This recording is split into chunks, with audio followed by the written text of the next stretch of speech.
और हमारे चिंता नहीं करो, आप बैठो आराम से।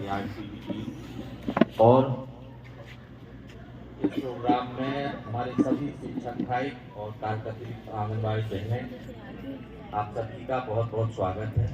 आप लोग यहाँ आए और जैसा कि अभी सर ने बताया है कि आपकी सरों ने दोनों लोगों ने हमको बताया है, काफी कुछ बताया इस पर और हम लोग उसमें प्रयास कर रहे हैं। ऐसा भी नहीं है, हमारे यहाँ भी लगभग जितने लोग यहाँ उपस्थित हुए हैं उन सभी विद्यालयों में आंगनबाड़ी केंद्र उसी परिसर में है और आंगनबाड़ी बहनें भी मेहनत कर रही हैं, सहयोग कर रही हैं और हम लोग भी जैसे हमारे तो आंगनबाड़ी परिसर में ही है तो हम लोग उनका सहयोग करते रहते हैं, उनसे भी पूछते रहते हैं और उनको समय समय पर बताते रहते हैं।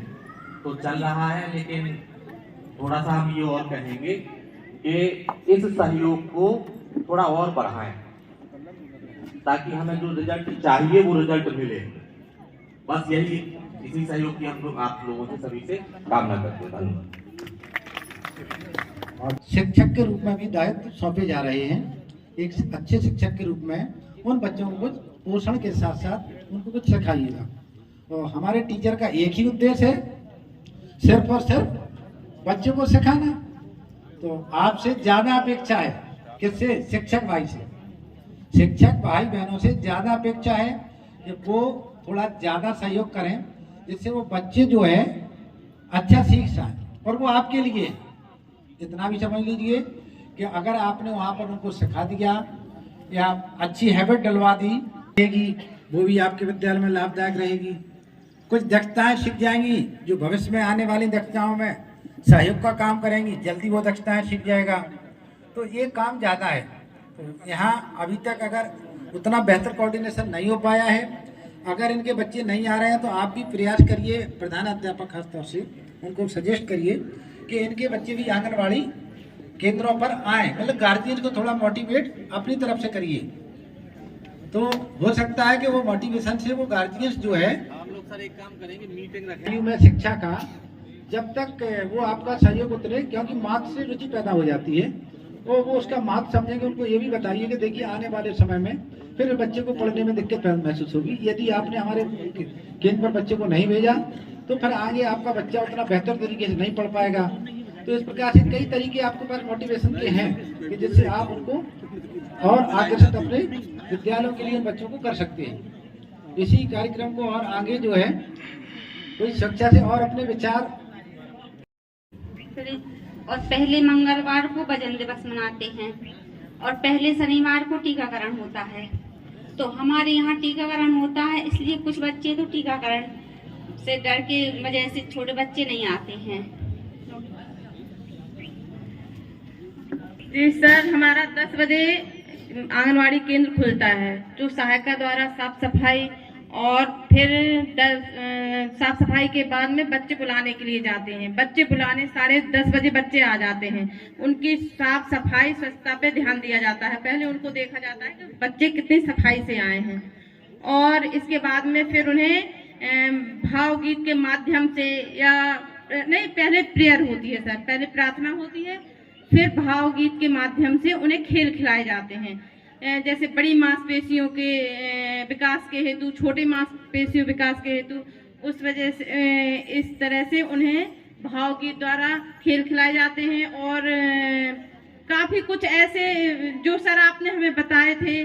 और पढ़ाई लिखाई भी ये नहीं है कि हम जो आप कह रहे हैं कि 1 से 10 तक गिनती, तो हम लोग खेल खेल के माध्यम से उन्हें छोटा बड़ा ये भी सिखाते हैं, गिनती भी सिखाते हैं और एक दूसरे के नाम भी, जब आओ तो नमस्ते करके आओ, जब जाओ तो नमस्ते करके जाओ। सर ये काफ़ी चीज़ें हम लोग उन्हें अपने स्तर से समझाते हैं। जो हमारे सर वगैरह भी हमारी मीटिंग वगैरह लेते हैं, जो नोडल अधिकारी हैं हमारे एकता शर्मा, वो आती हैं कभी कभी हमारे यहाँ पे कि आपके कितने बच्चे आए हैं। तो ज़्यादा से ज़्यादा हम बच्चे बुलाने की भी का प्रयास करते हैं और सर अच्छे से अच्छे तरीके से उन्हें सिखाने का भी प्रयास करते हैं, जो हमारे बच्चे सीखें भी। कभी आप आएँ तो हम अपने आप बच्चों से मिलवाएंगे आपको। सेकेंड पीरियड में सर हम उन्हें नहीं सर, सुबह जैसे 10:30 बजे प्रार्थना करवाने के बाद उन्हें सिर्फ खेल खिलाते हैं सर। खेल खिलाने के बाद, क्योंकि खेल अगर नहीं खिलाते हैं तो बच्चे फिर भटकते हैं, बाहर की तरफ भटकते हैं कि घर जाना है। खेल खिलाते हैं, फिर उन्हें 12 बजे करीब उनका लंच होता है। वो इसके बाद में सर फिर उन्हें वही भावगीत, कहानी सुनाते हैं सर, कहानी सुनाते हैं। कहानी सुनाने के बाद में फिर उन्हें छुट्टी कर देते हैं। बहुत बहुत धन्यवाद। आपको आंगनबाड़ी कार्यकर्त्री बहन को एक सप्ताह में 3 कहानी मस्ट है। 3 कहानी एक सप्ताह में बच्चों को बदलते हुए सुनाना है, वही नहीं सुनाना है, बार बार रिपीट करना है। ये आपको बताया गया था, शायद आप लोग जो है इतना करते हो।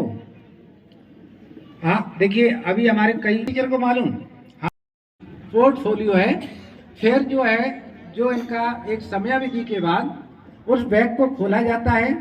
उस बैग में जिस बच्चे ने सबसे बेहतर काम उसमें तो उसका दिखाई दे जाएगा, वो बच्चा फर्स्ट रैंक करा जाएगा।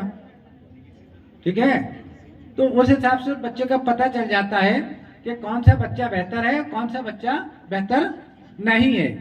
तो ये इनका मूल्यांकन की प्रक्रिया है।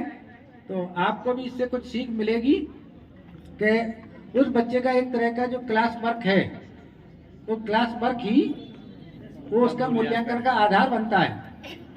क्लास के कक्षा कक्ष में उसको कुछ काम करने को दिया जाता है, जो काम करता है वो बेहतर तरीके से काम कर रहा है। तो आप लोग बहुत अच्छी चीजें हैं इसमें, ऐसा नहीं है कि, और स्वाभाविक बात है कि जो बच्चा बेहतर काम कर रहा होगा तो वो बेहतर ही होगा। डिजाइन चित्र बना लेता हो बेहतर, अपनी भावनाओं को भी व्यक्त कर देता है। हाँ करते हैं बच्चे, इन लोगों को ट्रेनिंग भी दी जाती है और दी गई है। ठीक है, उसी में आप लोगों को भी और बच्चे वो बेहतर कैसे करें, थोड़ा आप अपने टिप्स और बता दें, क्योंकि आप लोग थोड़ा इनसे बेहतर एजुकेटेड तो हैं ही, तो यही इनकी अपेक्षा है। लेकिन वहाँ आप अपने उस क्वालिटी का परिचय तो दें। ठीक है, इनको भी कुछ और बताएं।